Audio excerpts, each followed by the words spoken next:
89லேயும் 90லேயும் ஆடிட்டு இருக்காங்க 2 பேட்ஸ்மேன். உங்களை தண்ணி காமிச்சிருக்காங்க. உங்கள் முட்டியை உடச்சிட்டாங்க. காலெல்லாம் தொலைன்னு ஆயிடுச்சு. அவனுக்கு ஒரு மரியாதை கொடுக்க வேண்டாம்.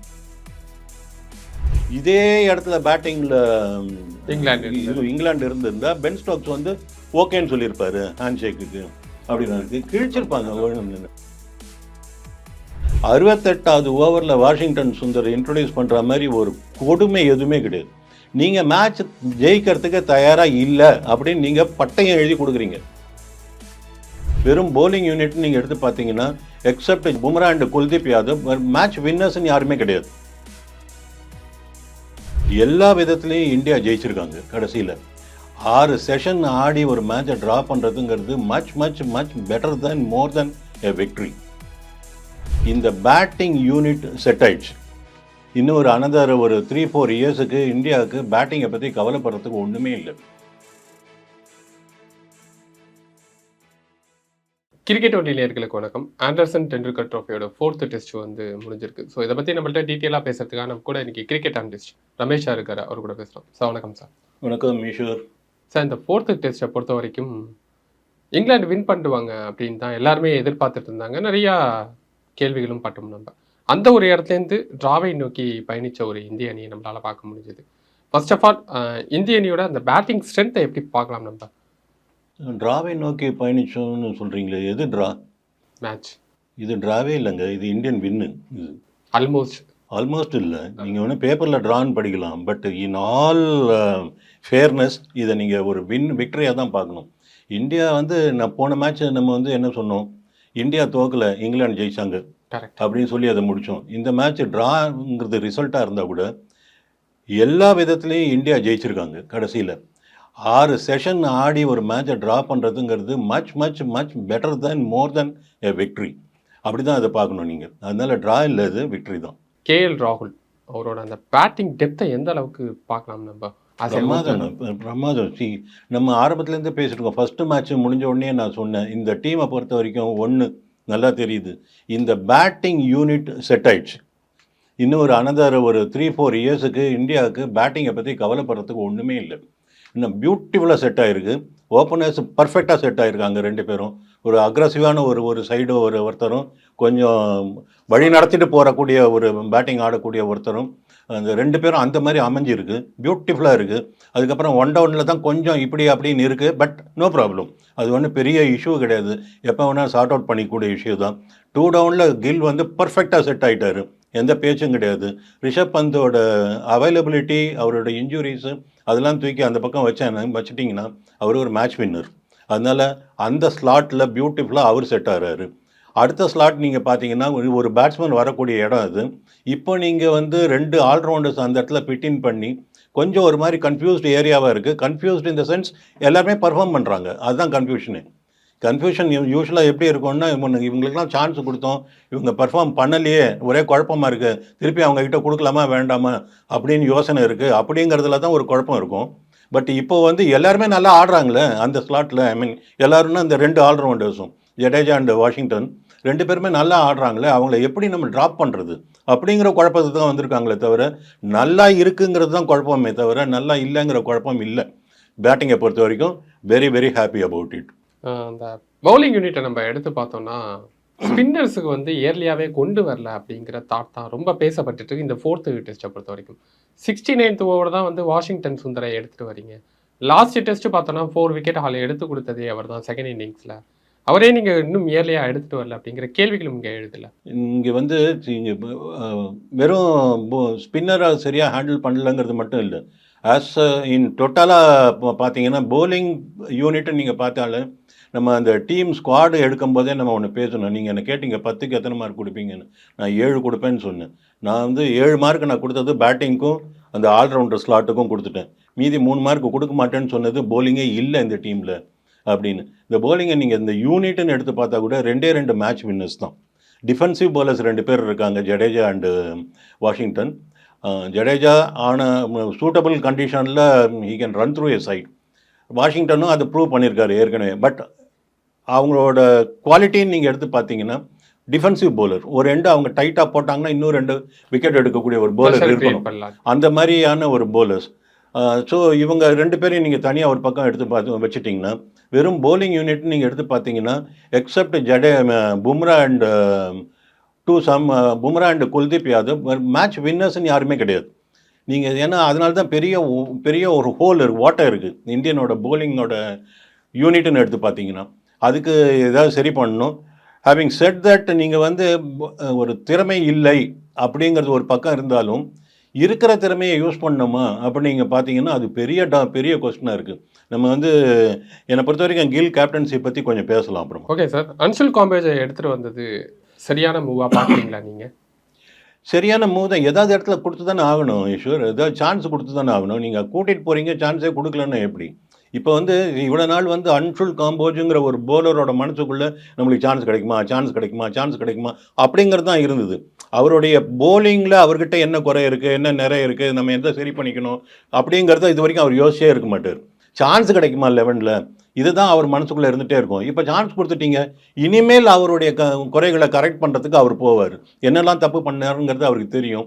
மோனே மார்க்கல் மாதிரி ஆட்கள் இருக்காங்க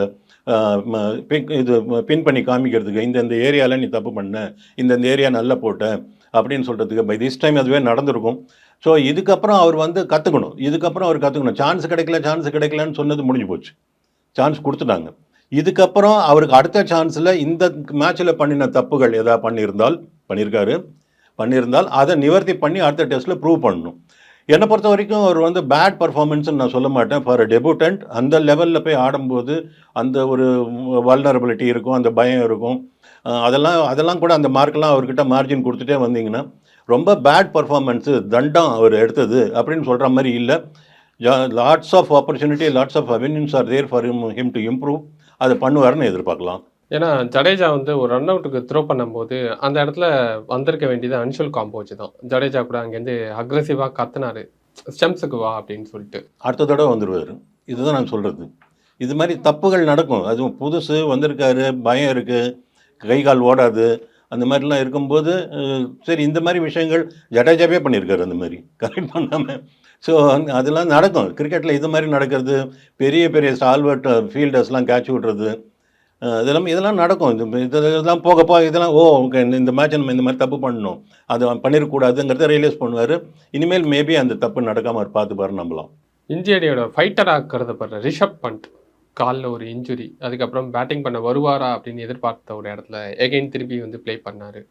அப்படியே ரைட் ஆஃப் பண்ணாங்க அவர். அது இனிமேல் இல்லை, இந்த சீரீஸ்லேயே இல்லை அப்படின்லாம் பேச ஆரம்பிச்சிட்டாங்க. அப்படி இருக்கும்போது யாருமே எதிர்பார்க்காம திரும்பி பார்த்தா படிக்கட்டுலேருந்து இவர் இறங்குறாரு பேட்டை கட்டிட்டு. அப்படியே ஒரு மெய் கூச்செறிகிற ஒரு சுச்சுவேஷனாக இருந்தது அது.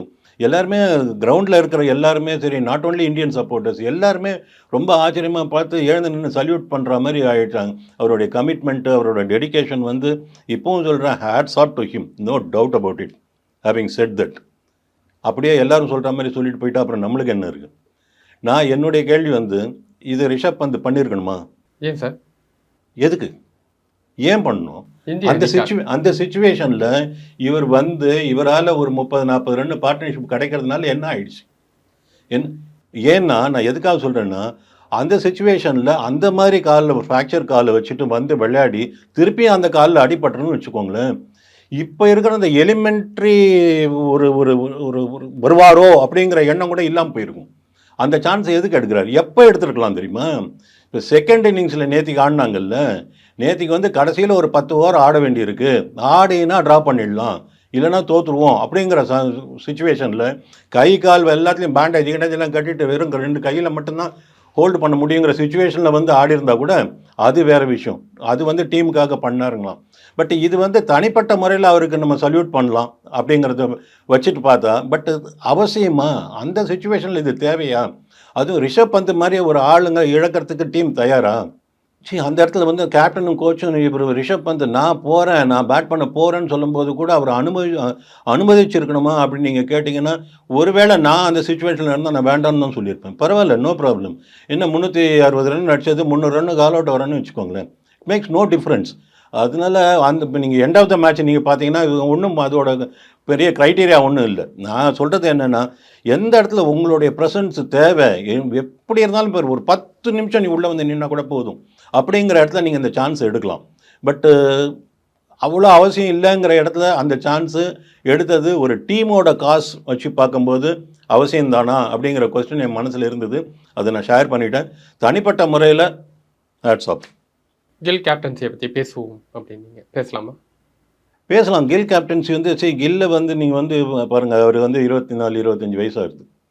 இன்னும் ஒரு குறைஞ்சது ஒரு 4-5 வருஷத்துக்கு அவர் தான் கேப்டன். அதில் ஒன்றும் மாற்றமே கிடையாது. அன்லஸ் ஒரு ஒரு பேத்தட்டிக்கலாக ஒரு ஒரு ஒரு ஒரு 2-3 சீசன் 10 ரன்னே அடிக்காமல் போகிற அளவுக்கு ஃபார்ம்லாம் போனால் ஒழிய, அவருடைய இடமே 11ல் சந்தேகம் அப்படின்னு ஆனால் ஒழிய, அவருடைய கேப்டன்சி அவரை விட்டு போக போகிறதில்ல. He has come to stay as captain. இதை மனசில் வச்சுட்டு பேசலாம்.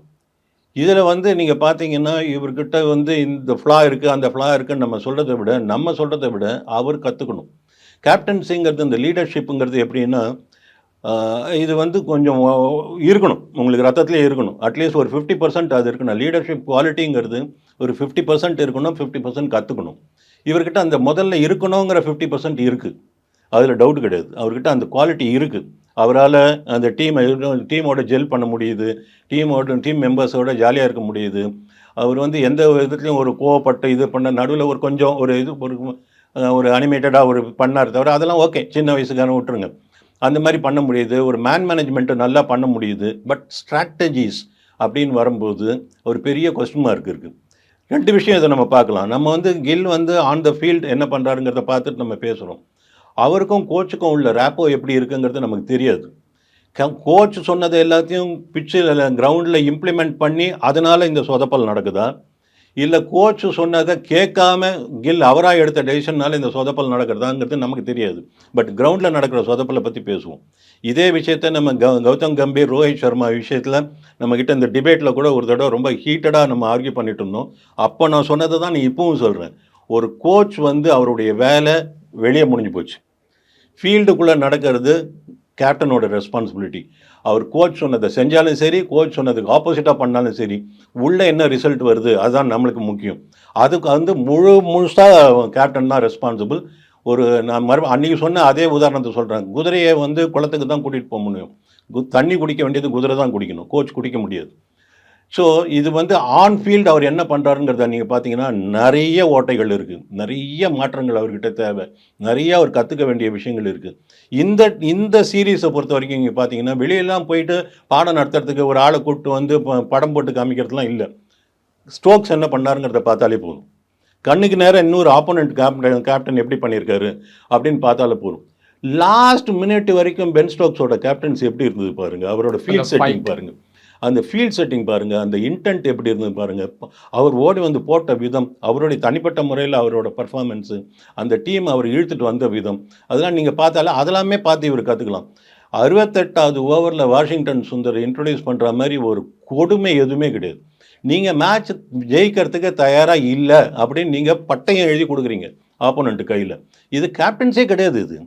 இது நீங்கள் எப்படி இந்த கோச் வந்து இப்போ இதெல்லாம் வந்து எனக்கு தெரிஞ்சு நம்ம ஏற்கனவே கௌதம் கம்பீரை பார்த்துருக்கோம், அவரை பற்றி நிறைய பேசியிருக்கோம், படிச்சிருக்கோம். அதெல்லாம் மனசில் வச்சுட்டு பார்த்தீங்கன்னா இந்த 68வது ஓவர் வாஷிங்டன் சுந்தருக்கு போலிங் கொடு, அது வரைக்கும் கொடுக்காத அப்படின்னு கௌதம் கம்பீர் சொல்லி இருக்க மாட்டார் நிச்சயமாக. அது நீங்கள் 100% ஏன்னா மார்கல் கோச்சே கூட ப்ரெஸ் மீட்ல சொல்லியிருக்காரு, கேப்டனோட கால் தான். ஆமாம், டெஃபினட்டாக ஆன் ஃபீல்டு நடக்கிறது கேப்டனோட கால் தான். அங்கே நடக்கிறத பார்த்து நீங்கள் வந்து எனக்கு இருக்கிறது 2 பவுலர் தான், நான் 2 பவுலரோட தான் போகிறேன், பும்ராவும் சிராஜும் தான் எனக்கு பவுலர்ஸு, வேறு மற்ற எல்லாருமே எனக்கு பேட்ஸ்மேன் தான் நினச்சிட்டு உள்ளே போனீங்கன்னா மேட்ச் ஜெயிக்க முடியாது. நீங்கள் மேட்ச் ஜெயிக்கவே முடியாது. நீங்கள் என்ன இருந்தாலும் உங்கள் பேட்டிங்னால இப்போ நீங்கள் மானத்தை காப்பாற்றிட்டு வந்துட்டீங்க. உங்கள் பேட்டிங்கில் கொஞ்சம் ஃபெயிலியர் இருந்ததுன்னா நீங்கள் 5-0 வாங்குவீங்க. ஏன்னா இந்த மாதிரி ஷார்துல் தாக்கூரை டீமில் எடுக்காதீங்க. எடுத்துட்டிங்கன்னா அவனுக்கு போலிங் கொடுங்க. Is a rhythm bowler. அவ்வளோ எத்தனை ஓவர் ஆடினாங்க, 140 ஓவர் ஆடிருக்காங்க. அதில் 11 ஓவர் ஒரு போலர் கொடுக்குறீங்க. Is a bowling all rounder. நம்ம திருப்பி இதை பற்றி பேசுகிறோம். முதல் மேட்ச்சில் ஷார்துல் ஆடும்போது இந்த தப்பு பண்ணீங்க, ஓகே. அடுத்த தடவையும் ஷார்துல் ஆடும்போது திருப்பி அதே தப்பு பண்ணிங்கன்னா, முதல் தடவை பண்ணால் தப்பு, 2வது தடவை பண்ணால் சாய்ஸ். நீங்கள் அதை தேர்ந்தெடுக்கிறீங்க. அந்த தப்பை நீங்களே தேர்ந்தெடுக்கிறீங்கன்னு அர்த்தம். This is not on. இது வந்து அவர் அந்த மாதிரியான ஒரு ஷார்துல் தாக்கூர் மாதிரி போலருக்கு வந்து அவர் ரன்னு கொடுப்பாரு, ஆனால் ஒரு அன்எக்ஸ்பெக்டடாக ஒரு விக்கெட் எடுத்து கொடுப்பாரு. இதுதான் அவரோட யூஎஸ்பி. அவர்கிட்ட இருக்கிற ப்ளஸ் பாயிண்ட் இதுதான். அதுக்காக தான் அவர் டீம்லேயே வந்திருக்காரு. Is a wicket taking bowler. Runs contain பண்ணுறதுக்காக போடுற bowler இல்லை. நீங்கள் ரன்ஸ் கண்டெயின் பண்ணுறதுக்காக எடுத்த bowler கொடுக்குறாங்க 6 ரன் பெர் ஓவர். அவர் தூக்கி தலையில் வச்சுட்டு ஆடிட்டு இருக்கீங்க. புல் ஒர்க்கருங்கிறீங்க, இது இது லைன் ஹார்ட்டட் bowlerங்கிறீங்க. சிராஜ் சொல்கிறேன், லைன் ஹார்ட்டட் bowlerங்கிறீங்க. இந்த மாதிரிலாம் அதாவது இருக்கிற மிருகம் பேரெல்லாம் சொல்லிடுறாங்க. ஒர்க் ஹார்ஸ்ங்கிறாங்க. அவ்வளோ கொடூரமான இல்ல நீங்க நான் என்ன சொல்றேன்னா, ஒரு அந்த மாதிரி போலரை திருப்பி திருப்பி இங்க ப்ரெஸ் பண்றீங்க. இந்த மாதிரி போலரை நீங்க நம்பிக்கை வைக்க மாட்டேங்கிறீங்க. ஸோ போலர் 11ல் ஒரு போலரை எடுத்ததுன்னா அவனுக்கு போலிங் கொடுங்க. 68வது ஓவரில் உங்களோட ஒரு ஆஃப் ஸ்பின்னருக்கு நீங்கள் போலிங் கொடுக்குறீங்க. என்ன கம்யூனிகேட் பண்ணுறீங்கன்னு ஒன்றும் புரியல. விக்கெட் டேக்கர் போலர்ஸாக நீங்கள் யூஸ் பண்ணுறவங்க எல்லாருமே ஒரு எப்படியும் ஒரு 3-4 ஓவரில் ஒரு விக்கெட் எடுத்துகிட்டே இருக்காங்கன்னா அவங்கள கண்டினியூ பண்ணுறதுல யாரும் கொஸ்டின் பண்ண போகிறது இல்லை. பட் ஒன்றுமே இல்லை, அவங்க 0ன்னு உங்களுக்கு ப்ரூவ் ஆகுது. மறுபடியும் அவங்கக்கிட்ட தான் பாலை கொடுக்குறீங்க. இவங்ககிட்ட கொடுக்கறதுக்கு நம்பிக்கையே வரல உங்களுக்கு. நீங்கள் இன் ஷார்ட் நீங்கள் கிட்டத்தட்ட ஒரு 11 பேரை எடுத்துகிட்டு உள்ளே போயிட்டு 9 பேரை தான் வச்சு கிரிக்கெட் ஆடுறீங்க. எந்த 2 பேரை பிளேயரில் வச்சு? ஈஸ்வர், இந்த பாருங்களேன், இந்த பேரை கேட்கறதுல நீங்கள் ஒன்றும் அச்சீவ் பண்ண போகிறது இல்லை. நான் சொல்கிறது கண்டென்ட். அது ராமசாமியாக இருக்கட்டும், கந்தசாமியாக இருக்கட்டும், யார் வேணாலும் இருக்கட்டுமே. பேரை வச்சுட்டு என்ன பண்ண போகிறோங்க? நீங்கள் யாருன்னு நீங்கள் சும்மா தம்ப்நெயிலுக்காக நீங்கள் பேரெல்லாம் கேட்டுருங்க. தேவையில்லை, நம்மளுக்கு கண்டென்ட் தான் வேணும். நீங்கள் ஒரு போலர் எடுக்கிறீங்க, போலர் போலிங் கொடுக்க மாட்டேங்க. யூஸ் பண்ணலன்னு தெரிஞ்சா சொல்லிட்டா தானே. அதான் ஷார்துல் தாக்கூர், வாஷிங்டன் சுந்தர்னு பேசிகிட்டு இருக்கேன்னு. ஓகே, நீங்கள் திருப்பி 2 பேர் தான் யூஸ் பண்ணுறாருன்னு சொல்கிறேன்னு. அப்புறம் என்ன? ஓகே, பும்ரா, சிராஜ். அது பேர் சொல்லிட்டு தானே பண்ணுறேன். மறுபடியும் பேர் கேட்கறதுல என்ன இருக்குது? ஃபீல்ட் செட்டிங், யூஸ்வலாக ஃபீல்ட் செட்டிங்லாம் எப்படி பண்ணுவாங்கன்னா, இந்த போலர்கிட்ட கன்சல்ட் பண்ணுவாங்க. எப்பா நீ உனக்கு எந்த மாதிரி ஃபீல்டு வேணும் அப்படின்னு சொன்னால் போலர்ஸ் வந்து அவங்களோட ஐடியாஸ் கொடுப்பாங்க. நான் இந்த லைன் போட போகிறேன், இந்த லெங்த்தில் போட போகிறேன், எனக்கு இந்த மாதிரி ஃபீல்டு வேணும் அப்படின்னு சொல்லிட்டு சொல்லுவாங்க. எங்கே பார்த்தாலும் ஓட்டம் இருக்குங்க ஃபீல்டில். பேட்டில் பால் பட்டா ரன்னு. இங்கிலாந்து பேட்டிங் போது நீங்கள் பார்த்தீங்கன்னா பேட்டில் பால் பட்டதுன்னா ரன்னு. அப்படி இங்கெல்லாம் நம்ம கல்லி கிரிக்கெட்டில் ஆடுவோம் தெரியுமா, பேட்டில் பால் பட்டா சிங்கிள்னு. அந்த மாதிரி அவங்க பேட்டில் பால் பட்டாரு. ஏன்னா எங்கே பார்த்தாலும் ஆளே இல்லை. எல்லாரையும் கொண்டு போய் லைனில் நிற்க வச்சுங்க, சுற்றி லைனில் நிற்க வச்சுருக்கீங்க. என்ன பண்ண போகிறீங்க?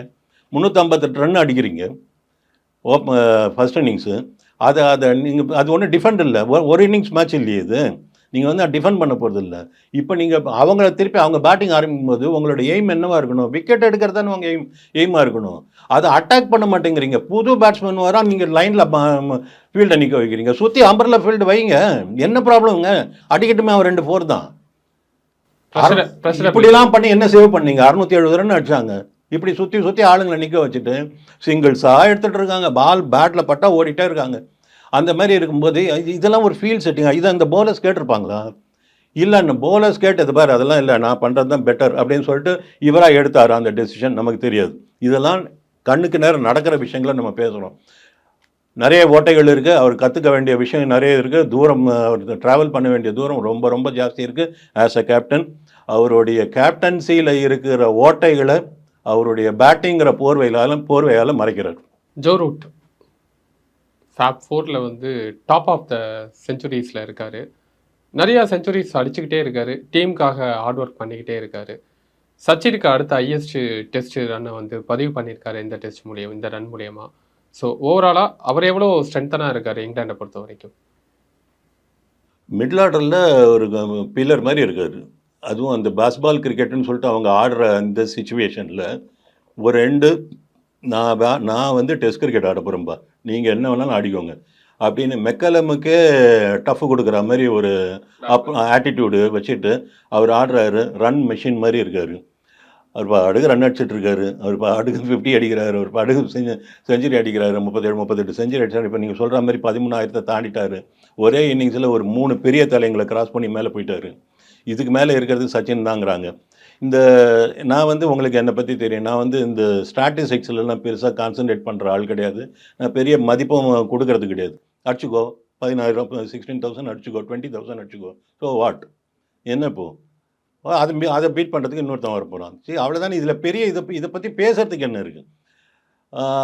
இந்த டெண்டுல்கருக்கு அடுத்து தான் இருக்காது. இன்னும் ஒரு 2-3 வருஷம் ஆடுவார், டெண்டுல்கரை கிராஸ் பண்ணிவிடுவார்னா பண்ணட்டும்.